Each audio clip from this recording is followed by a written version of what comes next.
Hi guys, it's me again, Cheryl. At ngayon, itong video na to guys is nakita nyo naman, gumawa ako ng banana cake na nasunog po siya. Tingnan nyo, taran, ang ganyan ang kanyang itsura guys.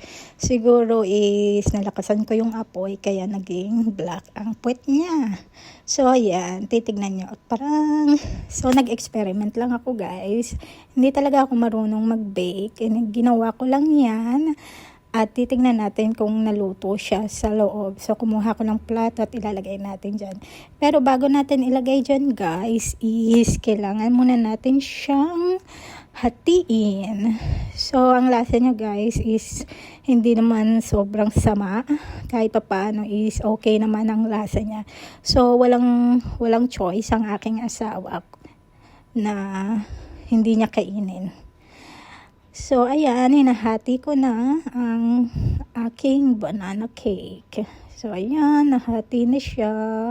Hati-hatiin lang natin siya hanggang mahati siya lahat. So, ito guys is okay naman yung lasa. At pwede naman siyang kainin. So, experiment lang siya. So, ngayon, alam ko na ang gumawa ng banana cake. So, mag-experiment pa ako more. So, mamaya na ako mag-voice over guys kasi nakakapagod din minsan.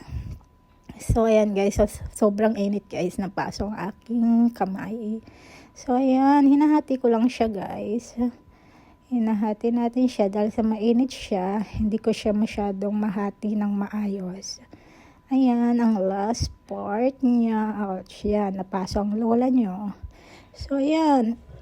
Ayan ang kanyang itsura. Ganyan ang itsura niya guys, no? Para siyang egg pie, pero hindi siya egg pie. Mukha siyang ewan. So, ayan, ang kanyang itsura. Naluto naman siya sa loob.